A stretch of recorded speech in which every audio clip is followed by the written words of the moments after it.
It's the end of the day with Ray. Hello, my friends. Well, today we're going to have an interesting show, ladies and gentlemen. I brought David Gibbons, and David Gibbons is the Director of International Communications at RT Media based in Zhuhai, China. Me and David have known each other for about 5 or 6 years. David actually brought me to China on 2 different occasions. We all know that the geopolitics around our industry, as well as the world, is really ramping up. There's a lot of sentiment about China technology. David, obviously, from that side of the world, has a different opinion than me. But you know what, ladies and gentlemen, opinions sometimes need to be expressed as well as debate. So without any further ado, I want to bring David Gibbons out of the green room, and I want to have a conversation about China technology, geopolitics, and printers. David, how are you doing, my friend?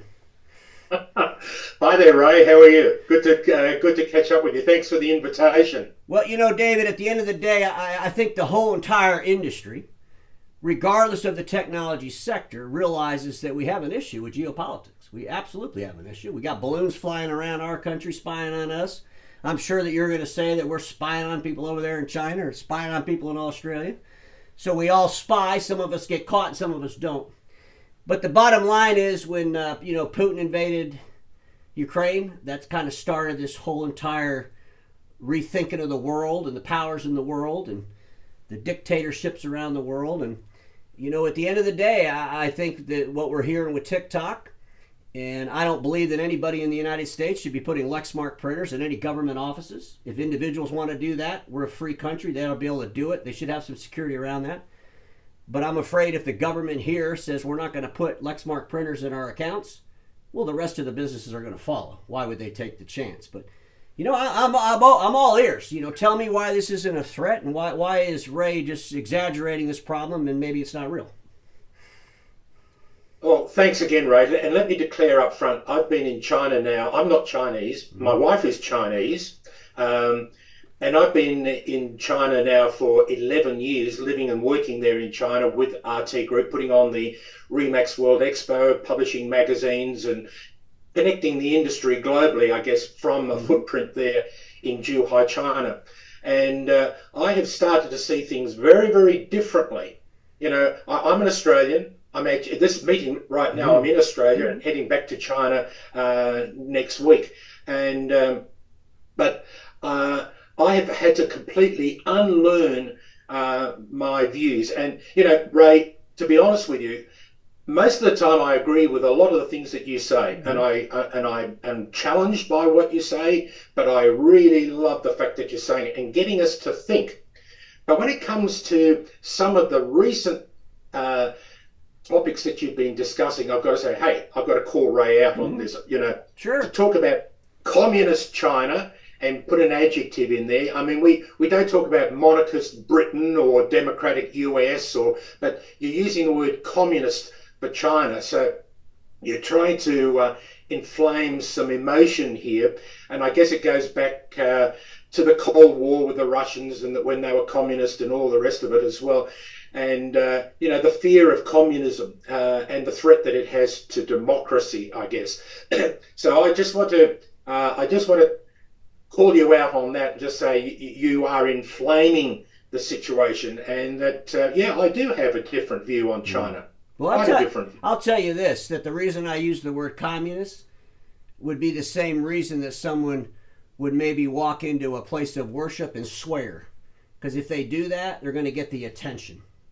And, David, the bottom line is, here in the free world, we spell communists DEATHTOFREEDOM. Okay? It's death to freedom. It scares the shit out of us, to be quite honest with you. And when we look at, at China, and even though China's had some prosperous times, and, I've been there twice. It was a great eye-opener from my perspective. But at the end of the day, we don't want to ever be in an environment where we have a dictator running our country. We don't ever want to be in an environment where we don't have the freedom to be total lunatics like sometimes we are. But it is our society, and the fear is that we're allowing China technology owned companies, and I'm going to clarify how I think on this. When the company's owned by the Chinese Communist Party, if you will, that means they're in control of those assets that are here in the United States or anywhere in the free world. if the product's just made in China, but the ownership of the company is either in Japan or a NATO-friendly, country, or here in the United States, I don't have a problem with that, and we're not going to be able to change where things are manufactured overnight. But here in America, we damn sure don't have to be putting like Lexmark copy machines that are owned by China. They have a branch office in Lexington, Kentucky called Lexmark, and at the end of the day, they report back to the Chinese government.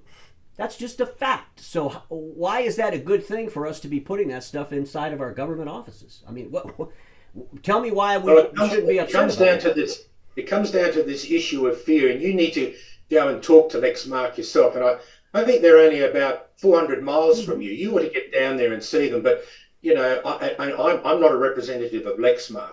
But, Lexmark is an American company.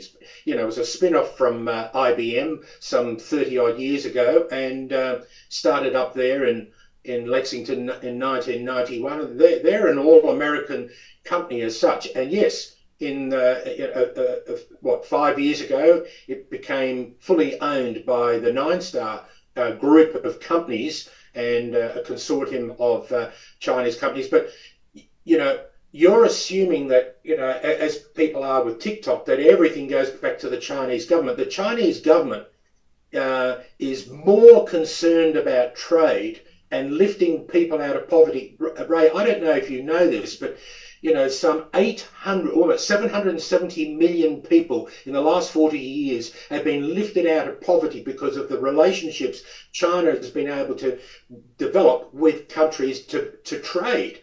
And it's all about the trade. Well, Chinese government is not interested in data that comes off a printer or something like that. They want to see China regain its foothold. They invented paper, they invented the printing process and inks, and now they want to reclaim, and they are now the fourth country that manufactures printers. You've got America, Japan, Korea, and China all manufacturing. All right, we got to have the beep beep. Your time's up.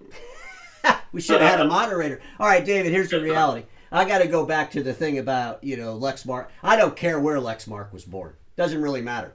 The fact of the matter is they're owned by Nine Star, which is a Chinese government-owned entity. And the other thing is that it's fine, well, and good that we all decided to have a trade with China 40, 50 years ago. It's really back in the 70s when all that ramped up. But at the end of the day, we're in a position right now to really evaluate this. It's great that China was able to pull people out of poverty to the tune of twice our entire population. But it's not so great to consider that China one day, with that population that was pulled out of poverty, now becomes a bigger threat. They have a bigger army. I would just ask you this, David, and this kind of gets right to the nuts and bolts of this. If China decides to go and shoot missiles into Taiwan, does it change your thinking? Because we're like that close. And so you got Taiwan. Well, I don't believe it. I'll tell you right out now, China will not fire missiles into Taiwan. You're wait a second. They said that and you're talking about the threats to democracy, right? Okay. But, what is the American dream? Is democracy at the top of that list, or are people wanting safety, prosperity, success, health, a home, family, food to eat on the table, and that sort of thing? Where in that stack of things does democracy come? And it comes in the first place. Having lived in China for the last 11 years, and I look at American democracy, I don't know if democracy is necessarily the 100% cure for the world's ills. I could walk around in China completely safe. My staff, 11 years ago, were riding bicycles to work, and buses now have their own apartments. They have a car to drive. Hang on. Like I said, I agree with, that they've lifted people out of poverty, do all that stuff. They also put, fences around buildings during COVID.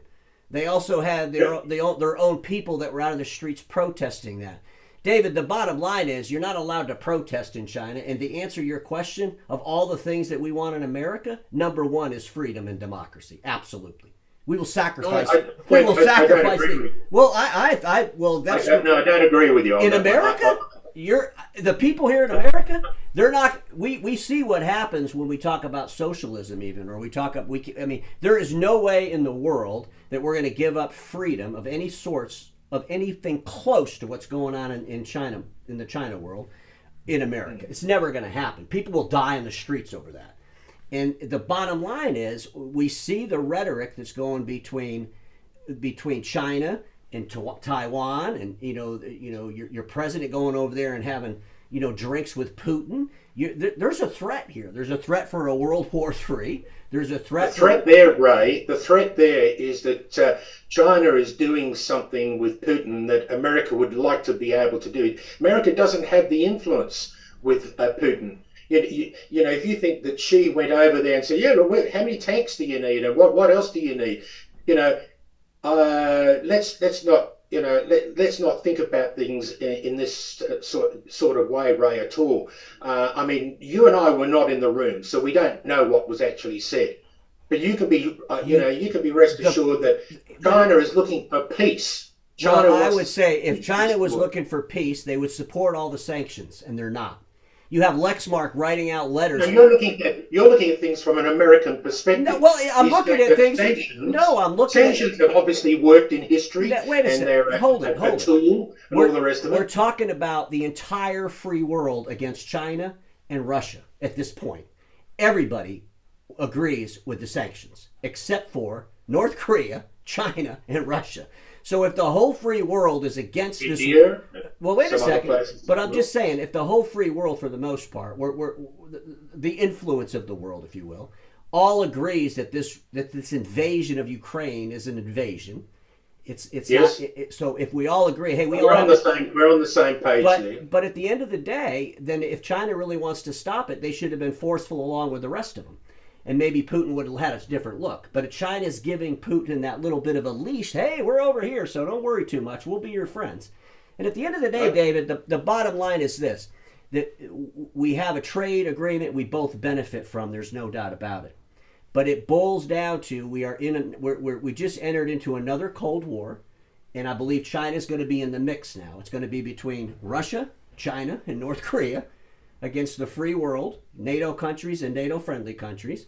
And this Cold War, I think so. And this Cold War, this Cold War is going to include the technologies.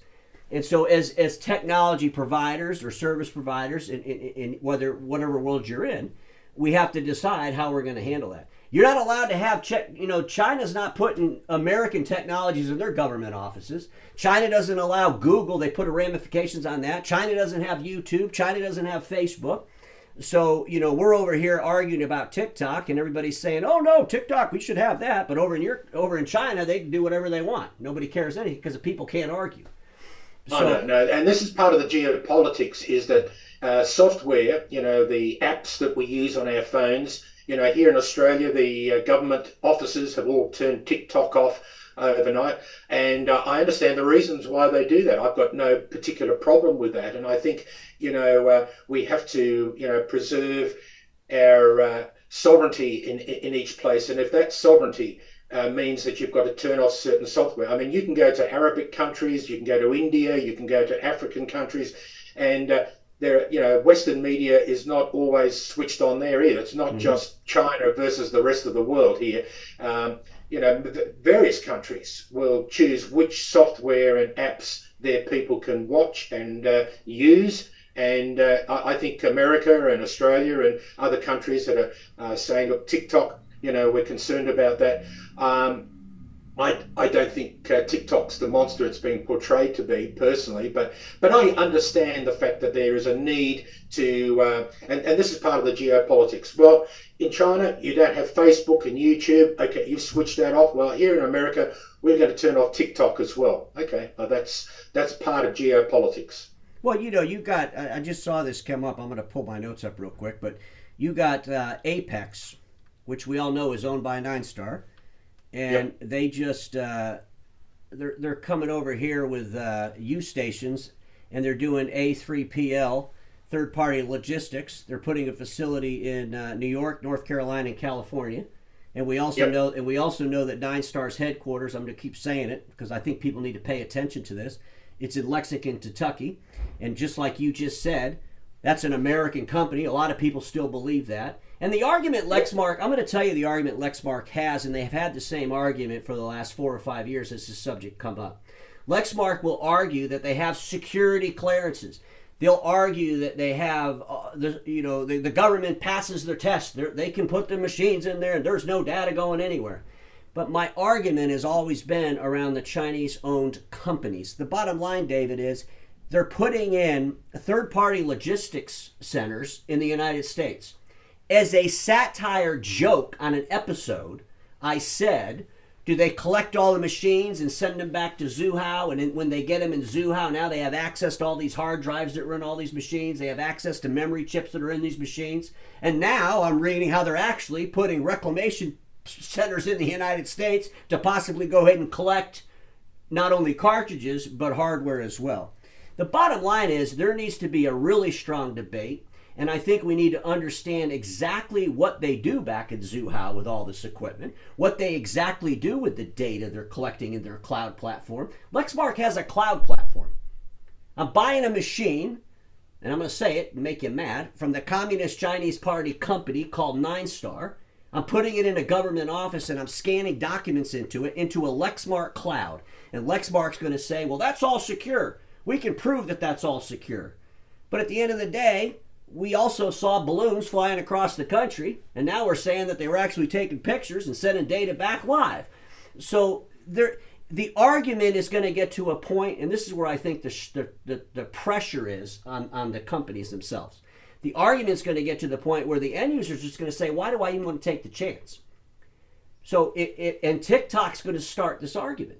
If we're saying, if you got legislators out there saying you're not allowed to use TikTok in government offices, but you can use a Lexmark printer, if I was a competitor to Lexmark, I'd be going to that state legislator and say, why the hell did you ban TikTok, but you didn't ban Lexmark? What's the difference? And the sad part, David, and this is a sad part, is nobody can define the difference. No one's, when I listened to the hearings around TikTok, no one was able to articulate exactly what they could do with the data. They're just talking about, well, they got the data because it's owned by China. And I'm going to say, well, that's scary enough because they could be collecting data. We don't understand how they mine it. But the bottom line is we cannot support a dictatorship who's not supporting the free world in what could possibly be the start of a third world war.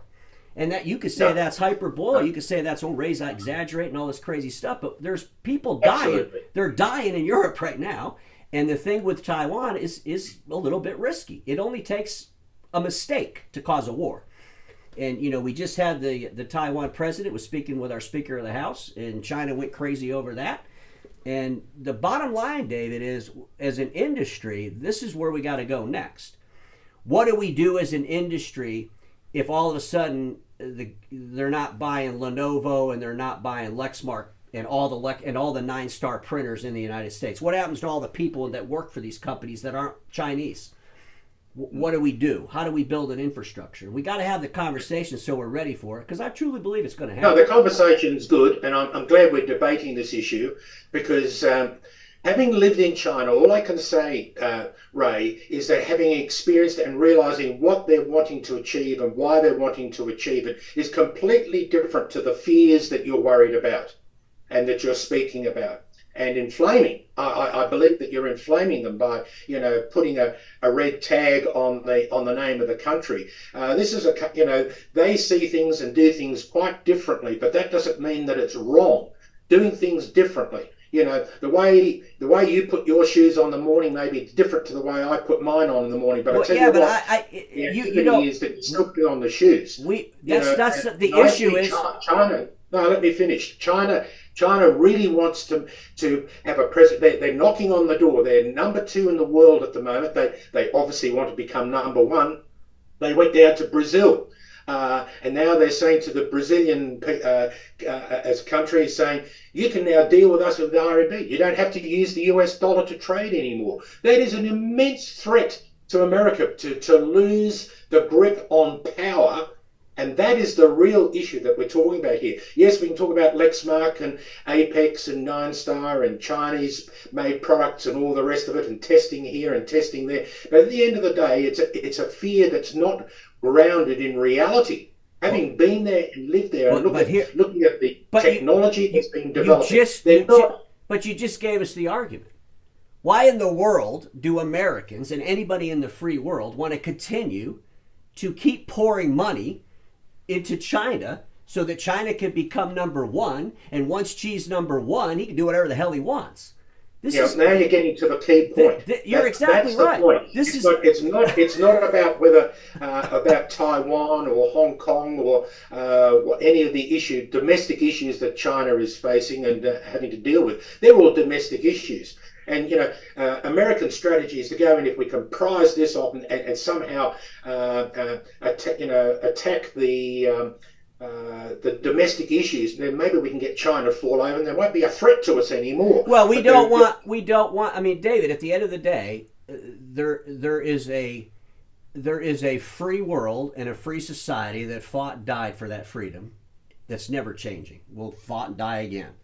And then there's a world that is completely overpopulated, if you will. China's got a crap load of people that live in China, and that causes a different circumstance than what we have here in the United States or even in Europe. So they have to govern the people a little bit different. I get that. But at the end of the day, there is no way in the world that the free world wants China to have the power over the rest of the world. Because at the end of the day, no matter how great it is in China, if they decide to do something that's against the benefit of the people and the people stand up and say no, guess what happens? We all saw what happened. That's the fear. That's the fear. And at the end of the day, that fear is so strong in the free world that they're never going to let go of it. And we fear the things that we don't understand. And I'm not saying everybody's got to go and live in China like I did for 11 years to learn and relearn what's going on there. I just know that, you talk about freedom and things that are important to Americans. I had far more freedom in China than, the freedom to walk around and do the things that I needed to do than what most Americans experience. I mean, freedom. Look at we can start debating things like gun laws and deaths by guns and all the rest of it. And America, it's almost like we're running for politics, but we're really not.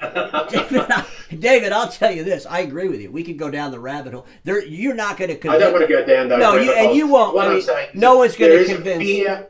There is a fear that an alternative style and model of government and living is going to overwhelm and take over what we love and cherish in the West. Well, I will tell you. I understand it. I'm straddling, both sides of geopolitics when it comes to that. I will tell you this, David. At the end of the day, you made that decision as an individual. You can straddle the fence. You could agree to live in both places. Who cares? But at the end of the day, in the free world, they will literally die in the streets. They're not ever going to leave their freedom, no matter how. And trust me, America. And Chinese will do the same. Yeah, they were our allies during. Well, I don't think they'll do the same because the people don't have a choice.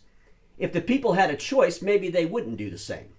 There's a big difference. Why is it that China has the highest level of satisfaction, and happiness out of all the countries in the world? And that's all done by external research, not done in China. But looking at government. I'll tell you why. I think it's a cultural thing. The same reason that if you go to North Korea, they all have a picture of the president in their house and no other pictures. It's a culture.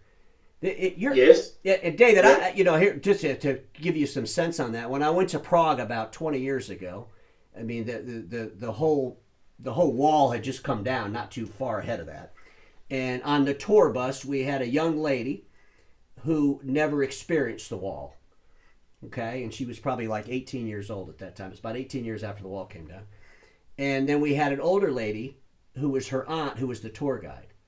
The older lady wouldn't talk about anything that had to do with the Soviet Union or the wall, where the younger girl did. And then finally, when we recognized that, and I asked the younger girl about it, she goes, "It's just a condition.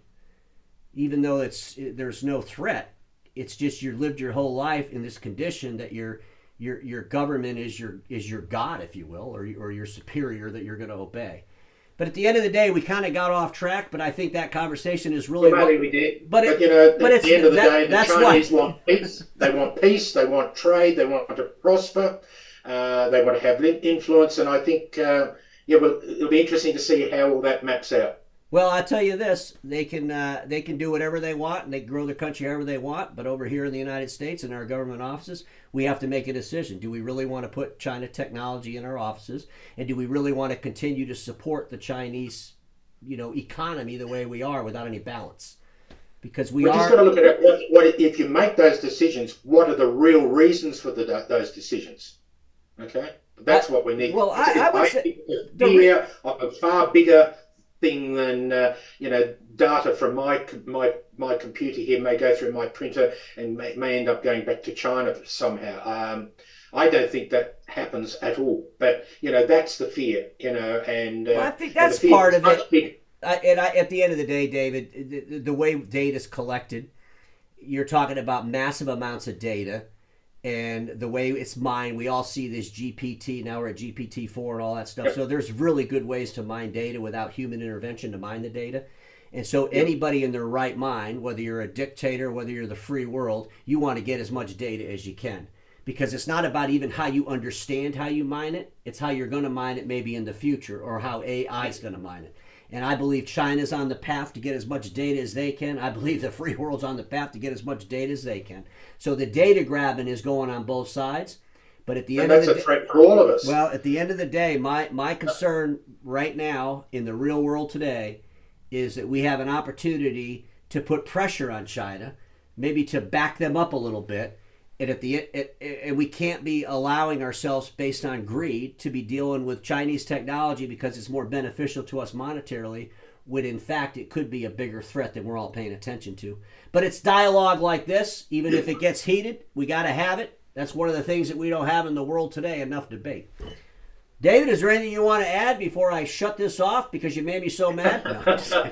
Well, we could keep going all day and all night, but I think we've raised the issue, and I just would like our viewers today to just stop and think, what is motivating me about my thinking towards China is, what are the opportunities there for everybody, and what are the threats, and very, very clearly identify what they are, and not be swept up by, emotive terms such as communist China.